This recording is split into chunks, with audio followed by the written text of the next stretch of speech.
जो अगले universal law of gravitation है उस टॉपिक को जो है आगे सीखेंगे।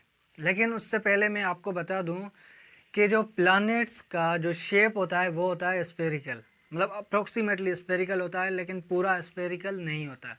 वो स्फेरिकल क्यों होता है? क्योंकि वो होता है ग्रेविटेशनल फोर्स की वजह से।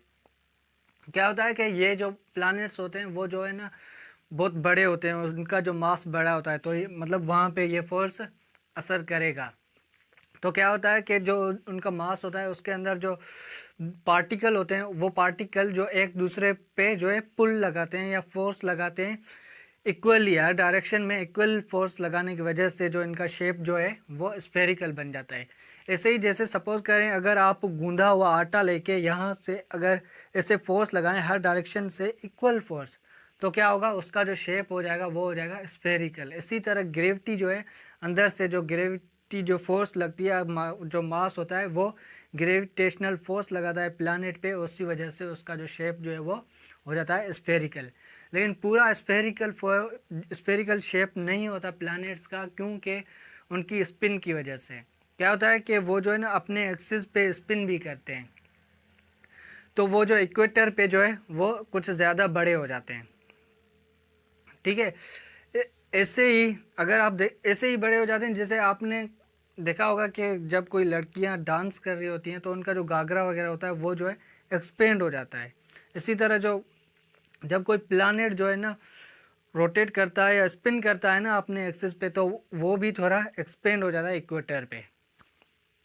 सही है, तो आपको पता चल गया कि जो स्फेरिकल शेप का जो रिस्पॉन्सिबल फोर्स है या जो उनको शेप के जो प्लैनेट्स का शेप स्फेरिकल बनाता है वो जो ग्रेविटी फोर्स ही है उसके लिए। तो अब जो हम इस पे देखेंगे कि इस पे जो है ना ज़्यादा एमसीक्यूज कैसे बनते हैं, या इन पे जो प्रॉब्लम कैसे सोल्व होते हैं, या इन पे क्वेश्चन कौन कौन से हो सकते हैं। तो पहली बात हम देख लें कि ये जो फोर्स लगता है दो मासेस के बीच में, एक M1 है एक M2। अब जो ये फोर्स लग रहा है, ये जो फोर्स लग रहा है वो F(2)(1). इसका मतलब है कि ये जो मास, ये छोटा मास है वो लगा रहा है बड़े मास पे ये फोर्स। ठीक है, ये जो फोर्स है वो इस मास का है, और जो ये फोर्स है वो इस मास का है। इस मास पे जो फोर्स लगाएगा वो ये लगाएगा, और इन दोनों का मैग्नीट्यूड सेम होगा, डायरेक्शन अपोजिट है। इसका लेफ्ट की तरफ है और इसका राइट की तरफ है। ठीक है, लेकिन क्या होगा, इन दोनों का जो मैग्नीट्यूड जो होगा फोर्स का वो हमेशा बराबर रहेगा। अब चाहे मैं इस मास को कितना भी बड़ा कर लूं और इस मास को कितना भी छोटा कर लूं, लेकिन जो ये बड़े वाला मास से छोटे वाले मास पे फोर्स लगाएगा वही सेम, उतना ही सेम मास जो है ये छोटे वाला बड़े वाले मास पे लगाएगा। और जो ये डिस्टेंस लिया जाता है वो इन दोनों के सेंटर टू सेंटर डिस्टेंस होता है। तो यहाँ पे ये दिखाया गया है कि जो छोटे वाला बड़े वाले पे फोर्स लगाएगा या बड़े वाला मास छोटे वाले मास पे फोर्स लगाएगा, वो फोर्स जो होगा वो सेम होगा। अब क्या होता है कि ये तो था अर्थ के ऊपर, ठीक है, अगर दो बॉडीज किसी डिस्टेंस पे है। अब क्या होगा कि अगर कोई बॉडी दूसरे बॉडी के अंदर ही चली जाए, जैसे सपोज कर लें अगर ये बॉडी अर्थ के सरफेस पे है, ठीक है, अब क्या होता है कि ये बॉडी नीचे आ रही है, अर्थ के अंदर ड्रिल किया गया है और वो ये बॉडी जो है अंदर आ रही है, और अंदर आके अब ये बॉडी यहाँ पे पहुँच गई। तो अब इस फार्मूले से हम देखें तो क्या होना चाहिए। अब क्या हुआ है कि इसके सेंटर के और इस बॉडी के सेंटर के और अर्थ, ये हमने अर्थ लिया है, ठीक है, अर्थ के सेंटर के बीच में जो है डिस्टेंस कम हो गया। अब अगर डिस्टेंस कम हो गया इस फार्मूले से तो क्या होगा, फोर्स बढ़ेगा, तो यहाँ फोर्स बढ़ना चाहिए। ठीक है, और जैसे ही ये सेंटर पे आएगा तो ज़्यादा ही फोर्स होना चाहिए। ठीक है, लेकिन ऐसा नहीं होता। अब क्या होता है कि जब ये ऑब्जेक्ट यहाँ पे पहुँचता है तो यहाँ पे भी अर्थ का मास होता है। ठीक है, यहाँ भी अर्थ का मास होता है। ये जो मास होता है ये इस बॉडी को, ये ऑब्जेक्ट को ऊपर जो है फोर्स लगाता है, ग्रेविटेशनल फोर्स जो ऊपर लगता है। और फिर जो नेट फोर्स होता है, एक फोर्स ऊपर लगता है जो ऊपर वाला मास होता है, और एक जो पहले लग रहा होता है। तो जो नेट फोर्स निकालेंगे वो हम इनका डिफरेंस निकालेंगे, तो जो नेट फोर्स होगा वो जो है वो कम हो जाता है, क्योंकि ये जो अपोजिट डायरेक्शन में लग रहे होते हैं तो नेट फोर्स कम हो जाता है। और ऐसे ही अगर ये ऑब्जेक्ट सेंटर पे आ जाए, सपोज करें अगर कोई बॉडी अर्थ के सेंटर पे आ जाएगा तो क्या होगा, हर डायरेक्शन में इक्वली फोर्स लगेगा।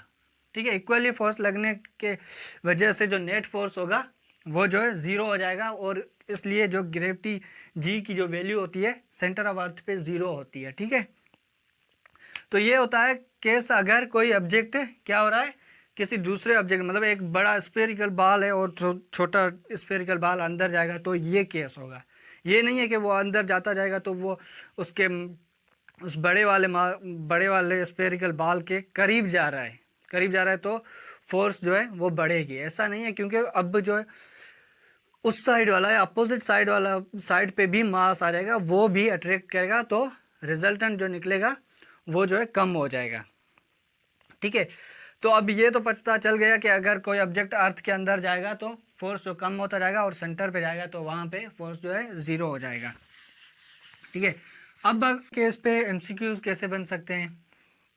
ठीक है, अब सपोज करें क्या करता हूँ मैं इस मास, अब ये जो यहाँ पे दो मासेस हैं M1 और M2, अब मैं क्या करता हूँ इस M1 को जो है 2 मरतबा बढ़ा देता हूँ। ठीक है, अब इसको मैं क्या करता हूँ, डबल कर लेता हूँ। अब ये M1 है तो अब हम क्या करेंगे, M1 को मैं क्या करता हूँ 2M1, मतलब इसका मास जो है मैं डबल कर लेता हूँ। तो अब फोर्स पे क्या असर पड़ेगा, तो फोर्स का फार्मूला है GM1 M2 upon R square. तो ग्रेविटेशनल फोर्स जो है वो भी 2 टाइम बढ़ेगा, क्योंकि अब ये जो M1 है वो हम यहाँ पे रखेंगे तो यहाँ पे जो है 2 लग जाएगा तो यहाँ पे जो फोर्स जो है वो 2 टाइम बढ़ जाएगा। ठीक है, इसी तरह अगर मैं क्या कर देता हूँ, ये इसको मैं 2 टाइम बढ़ा देता हूँ और इसको 3 टाइम। ठीक है, अब मैं क्या करता हूँ, इसको 3 टाइम बढ़ा दूँ, M2 को 3 टाइम बढ़ा दूँ, तो क्या होगा, यहाँ पे फिर जाके 3 लगेगा, तो 2 और 3 की जो मल्टीप्लिकेशन होगी 6 होगी, तो इस हिसाब से जो फोर्स इंक्रीज होगा वो 6 टाइम फोर्स जो है वो इंक्रीज होगा। तो ऐसे अलग अलग टाइम अगर मास इंक्रीज हो रहा है तो हम उस मास की वैल्यू रख के बढ़ा सकते हैं या फोर्स को कैलकुलेट कर सकते हैं कि फोर्स कितना टाइम इंक्रीज होता है। ठीक है, अब क्या करते हैं, इसके अंदर हम क्या करते हैं, इसका जो डिस्टेंस है इन मासेस का उसको डबल कर देते हैं। तो डबल करेंगे तो क्या होगा, R is equal to 2R, और जो फार्मूला है वो है M1 M2 upon R square. तो अब यहाँ पे R स्क्वायर है तो यहाँ पे भी हम स्क्वायर करेंगे, तो यहाँ पे स्क्वायर करेंगे तो जवाब आएगा 4R स्क्वायर। तो यहाँ पे हम 4 लिखेंगे, इसका मतलब है कि जो फोर्स जो है वो 4 टाइम जो है वो कम लगेगा। ठीक है, इसी तरह अगर हम इस डिस्टेंस को 3 टाइम कम कर लें तो क्या होगा, तो होगा R is equal to R/3। तो इनका स्क्वायर लेंगे तो ये होगा R²/9।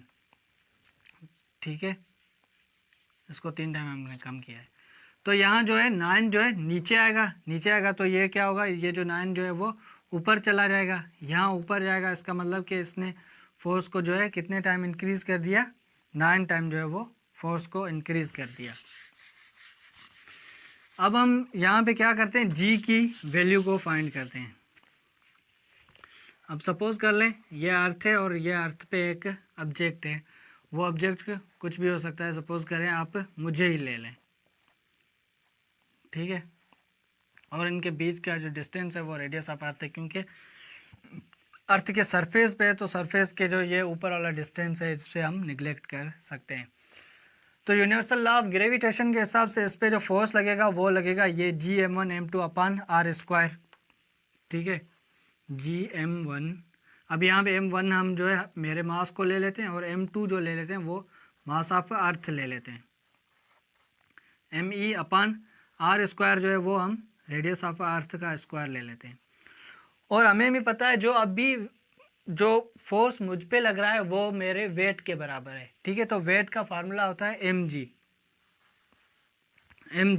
तो m यहाँ भी है और यहाँ भी है, दोनों साइड से m कट जाएगा, अब g की वैल्यू बचेगी GME/RE²।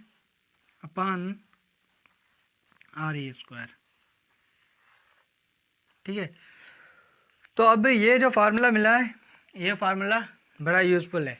अब इस फार्मूले के हिसाब से अगर हम देखें तो जी की वैल्यू में जो ये ऑब्जेक्ट पड़ा है उसका मास नहीं है। इसका मतलब कि जो जी की वैल्यू है वो जो ऑब्जेक्ट के मास पे डिपेंड नहीं करता है। इसका मतलब मेरा मास कितना भी बढ़ जाए जी की वैल्यू पे कोई असर नहीं पड़ेगा। और इसलिए हम कहते हैं कि अगर हम बड़े मास वाले ऑब्जेक्ट को और छोटे मास वाले ऑब्जेक्ट को दोनों को फेंकेंगे तो उनकी जो नीचे गिरेंगे दोनों सेम एक्सेलरेशन के साथ गिरेंगे और वो एक्सेलरेशन जी के बराबर होती है। सही है, तो ये यहाँ से ही आता है कि दो ऑब्जेक्ट मुख्तलिफ मासेस वालों को या डिफरेंट मासेस वालों को हम फेंकेंगे तो वो सेम एक्सेलरेशन से नीचे गिरेंगे।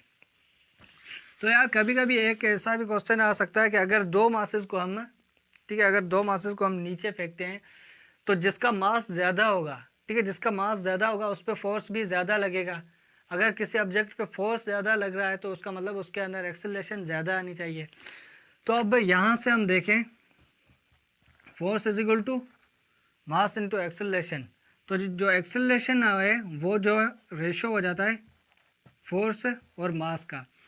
अब जिस ऑब्जेक्ट का मास ज़्यादा होगा उस पर फोर्स ज़्यादा लगेगी, तो फोर्स ज़्यादा होगी उसका मास भी ज़्यादा होगा, तो रेशो जो है सेम आ सकता है। ठीक है, और अब कभी कभी क्वेश्चन आ जाता है अगर अर्थ का मास बढ़ा देते हैं, अर्थ का मास बढ़ा देते हैं तो जी पे क्या असर होगा या क्या इफेक्ट होगा। अगर मास ऑफ अर्थ को डबल कर लेंगे तो जी की वैल्यू डबल होगी, क्योंकि ये जो मास ऑफ अर्थ है उस पर ये डिपेंड करती है, लेकिन मास ऑफ ऑब्जेक्ट पे डिपेंड नहीं करती। मतलब अगर मैं अर्थ पे खड़ा हूँ तो मेरे मास पे डिपेंड नहीं करती कि बड़े या कम हो, लेकिन अर्थ के मास पे डिपेंड करती है। और ये फार्मूला सिर्फ अर्थ के लिए नहीं है और प्लैनेट्स के लिए भी है।